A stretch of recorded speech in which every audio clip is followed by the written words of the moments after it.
Si estas en grupo de WhatsApp familia, esto te puede pasa mañana. Y puede destruirlo todo. Todo empezó con un audio de 47 segundos. Nada más. Un mensaje reenviado al grupo Familia Unida Red Heart Hash. Es grupo donde se comparten fotos de cumpleaños, cadenas religiosas y memes de pairlines. Pero esa noche, a las 10:36 p.m., el teléfono de todos vibró al mismo tiempo. Y nadie imaginó lo que estaba a punto de escuchar. El audio lo envió Claudia, la hermana menor. Normalmente ella solo mandaba stickers. Pero esta vez no era un chiste. Era su voz. Temblando. Los primeros 10 segundos parecían una queja cualquiera. Se escuchaba su respiración agitada. Luego silencio. Y entonces dijo una frase que lo cambió todo. No puedo seguir fingiendo frente a la familia. Y en ese momento, nadie respondió. Todos escucharon. 2 veces. 3 veces. El doble cheque azul empezó a aparecer junto al mensaje. Uno por uno. Mamá lo escuchó completo. Papa lo pausó en el segundo 18. El hermano me salió del grupo. Y volvió a entrar. El audio seguía circulando, reenviado en privado entre primos, tías y hasta la abuela. Nadie entendió exactamente a qué se refería Claudia, pero todos sentían que algo muy grande estaba a punto de explotar. Y lo peor es que el verdadero contenido del mensaje no había llegado. Claudia volvió a hablar en el segundo 19 del audio. Y su voz no temblaba. Estaba decidida. Sé que muchos sospechan, pero nadie dice nada. Yo no voy a seguir cubriendo mentiras. Esa palabra quedó flotando en el grupo. Mentiras. La primera en escribir fue la tía Marta. ¿De qué estás hablando, hija? Silencio. Después, Papa reaccionó con un simple thumbs up sign. Y eso fue peor que cualquier insulto. Pero lo que nadie sabía es que el audio no era solo una confusión. Era una bomba dirigida a una persona específica del grupo. Y esa persona lo sabía. Porque mientras todos especulaban, Andrés, el esposo de la prima Laura, dejó de estar en línea. Quitó su foto de perfil. Desactivó la última conexión. Y no volvió a responder. En el segundo 32 del audio, Claudia dijo el nombre. Claro. Directo. Sin rodeos. Andrés, si tienes un poco de vergüenza, dale tu la verdad antes de que lo haga. El grupo explotó. Laura escribió, ¿qué verdad? ¿De qué estás hablando? Mamá mandó un audio de 2 minutos que nadie se atrevía a reproducir. El hermano me puso, esto no se habla por aquí. Pero y irritado. Porque mientras el grupo ardía, el audio y había sido reenviado fuera de la familia. Y alguien más estaba a punto de escucharlo. A las 11:12 p.m., el audio y no estaba solo en Familia Unida Red Heart Hash. Había cruzado la línea que nadie puede controlar. Los contactos externos. Un primo lo reenvió solo para pedir consejo. Es consejo llegó a alguien que conoce a alguien. Y en menos de una hora, el mensaje estaba circulando fuera del círculo familiar. Mientras tanto, en el grupo, Laura por fin escuchó completo el audio. Porque lo que Claudia dijo después del segundo 32 fue lo que realmente encendió el fuego. Desde 6 meses estás viendo a otra persona. Y no lo niegues. Tengo pruebas. Se podía o como tragaba saliva antes de la siguiente frase. Y no solo eso, estás usando el dinero que la abuela te prestó para el negocio, para mantener esa relación. Silencio absoluto. La abuela dejó de estar en línea. Mamá borró su audio sin enviarlo. Papa salió del grupo. Laura tardó exactamente 4 minutos en responder. 4 minutos en los que todos miraban la pantalla esperando que escribiera algo. Aparecía Laura está escribiendo. Y desaparecía. Una y otra vez. Finalmente escribió, eso no puede ser verdad. Pero lo peor no fue la accusation. Lo peor fue que, segundos después, Claudia envió una captura de pantalla. En esa imagen. No solo aparece Andrés. Aparece alguien más de la familia. La captura tardó 3 segundos en cargarse. Pero esos 3 segundos se sintieron eternos. Cuando por fin apareció en la pantalla, nadie respiró. Era una conversación de Instagram. Arriba se leía claramente el nombre de Andrés. Abajo, mensajes románticos, corazones, promesas, fotos borradas. En la parte superior, la foto de perfil de la otra persona. No era una desconocida. Era Mariana. La prima Mariana. La misma que comentaba que linda pareja en las fotos de Laura. La que iba todos los domingos a comer su casa. La que había sido dama de honor en su boda. El grupo entró en shock. Mariana escribió primero, esto está sacado de contexto.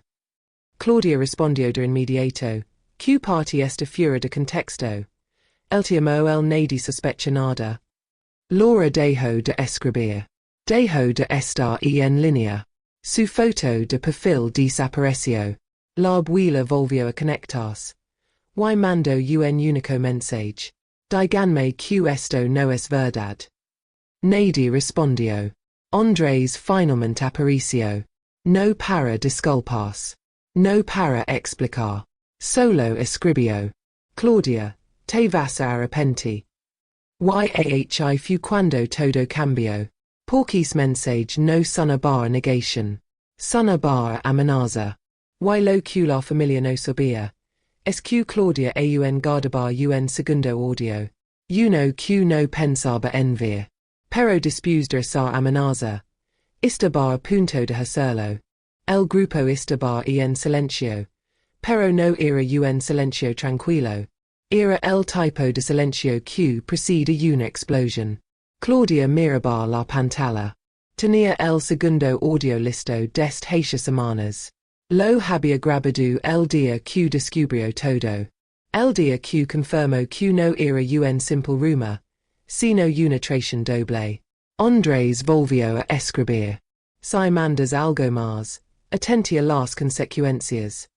Ese mensaje lo cambió todo.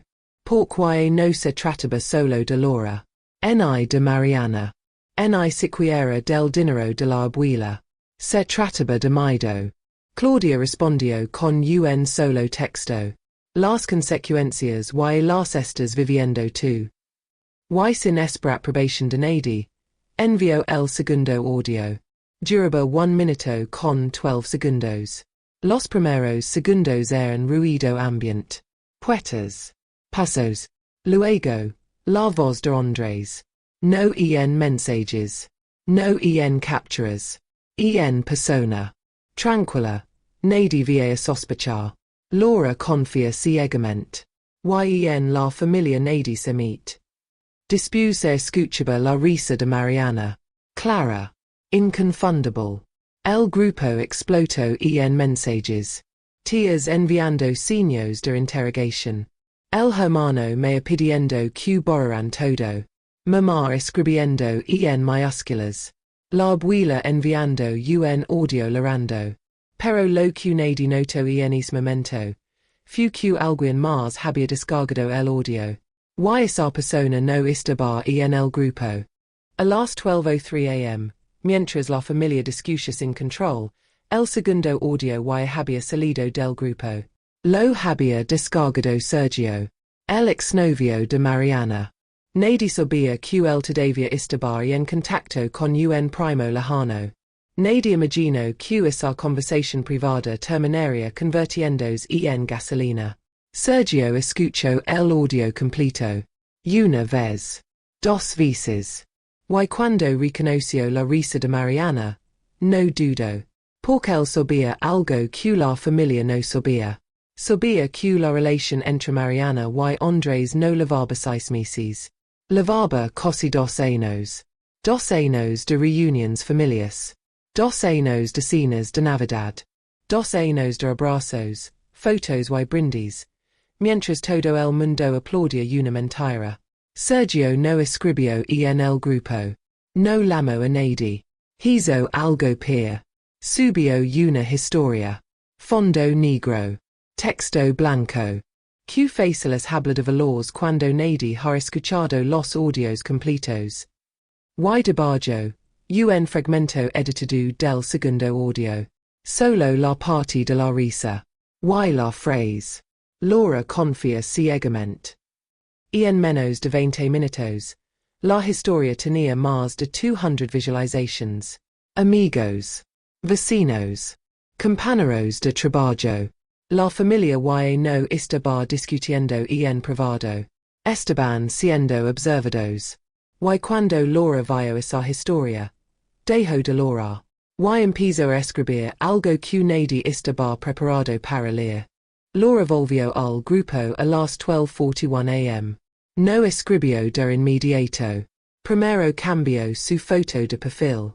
Y no era la foto con Andrés en la playa.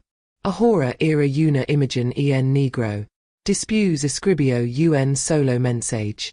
Necesito que todos lean esto completo.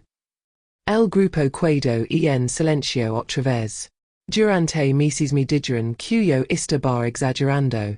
Que era insegura. Que Mariana era como una hermana. Que Andrés era un buen hombre. Yo también quise creerlo. Puntos suspensivos. Pero lo que más duele no es la traición.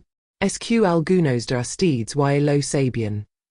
Ahi empezó el verdadero caos. La tía Marta salió del grupo. El hermano me escribió. Laura, piensa lo que vas a decir. Claudia no respondió. Solo miraba. Laura siguió. Hace 3 meses en conta mensajes. Se los mostra mamá. Silencio absoluto. Mamá tardó 30 segundos en escribir. 30 segundos eternos. Yo pensé que era un malentendido. Pero Laura no había terminado. Y cuando fue a hablar con Mariana, me pidió que no destruyera la familia por un error. Era. Esa palabra incendió todo. Porque ahora la traición y no era solo de 2 personas. Era de encubrimiento.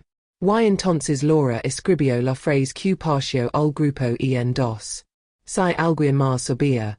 Este es el momento de decirlo. Y alguien respondió. Pero no fue quien todos esperaban. La respuesta llegó de un número que casi nunca hablaba. El tío Ricardo. Siempre silencioso.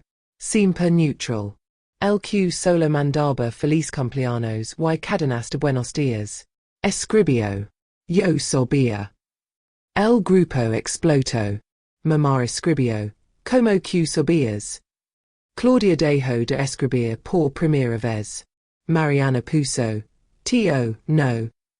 Ricardo tardó un minuto en continua. Andrés me lo contó hace un año. Dijo que estaba confundido. Que era algo pasajero. Me pidió consejo. Laura no respondió. Solo apareció Laura está en línea. Ricardo siguió. Le dije que terminara eso antes de que alguien saliera herido. Pero no quise meter más. No quise meterme. Esa frase que como una losa. Porque en una familia, el silencio también es una decisión. Laura finalmente escribió. Gracias por confirmarme que no estaba loca. Mariana empezó a mandar audios. Nadie los sabría. Andrés y no estaba en línea. Su foto de perfil había desaparecido otra vez. Pero entonces pasó algo que nadie esperaba. La abuela, que llevaba más de 20 minutos sin escribir, envió un mensaje de texto. No un audio. Texto. Vengan todos mañana a mi casa. Esto no se va a arreglar por aquí. Y ese mensaje cambió el campo de batalla. Porque ahora y no sería una guerra digital.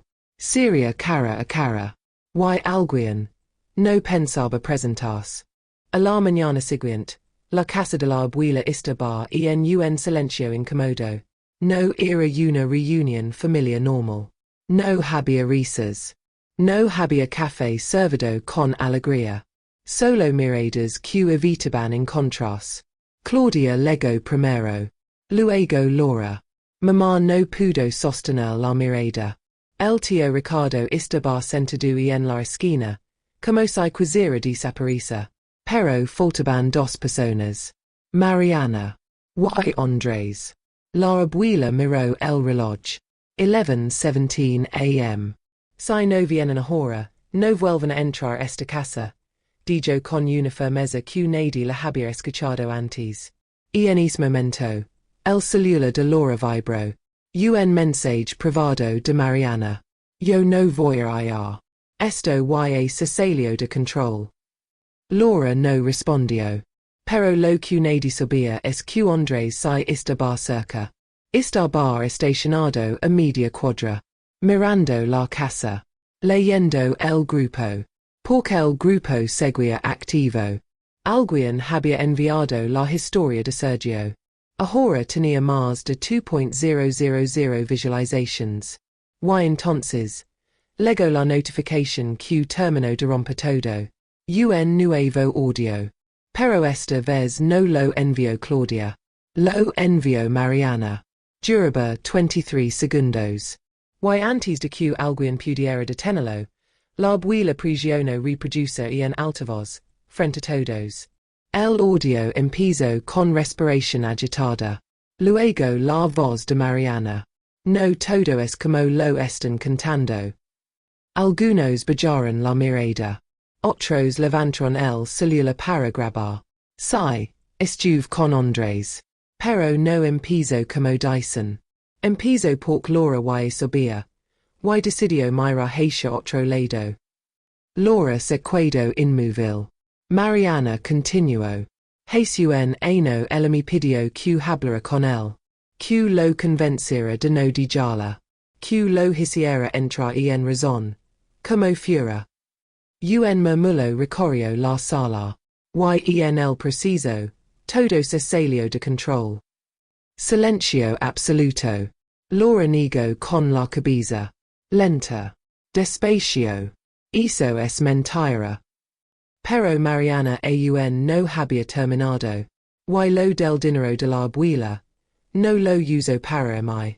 Lo uso para pagar una deuda que Laura le pidió que ocultara. La abuela cerró los ojos. Ahora y no había solo una versión. Había tres. Claudia miró a Laura. Laura miró a su madre. La madre miró al suelo. Y en ese instant todos entendieron algo. El audio que arruinó a la familia no fue el primero. Ni el segundo. Fue el momento en que dejaron de hablarse cara a cara. Y empezaron a defenderse por una pantalla. Y nada volvió a ser igual.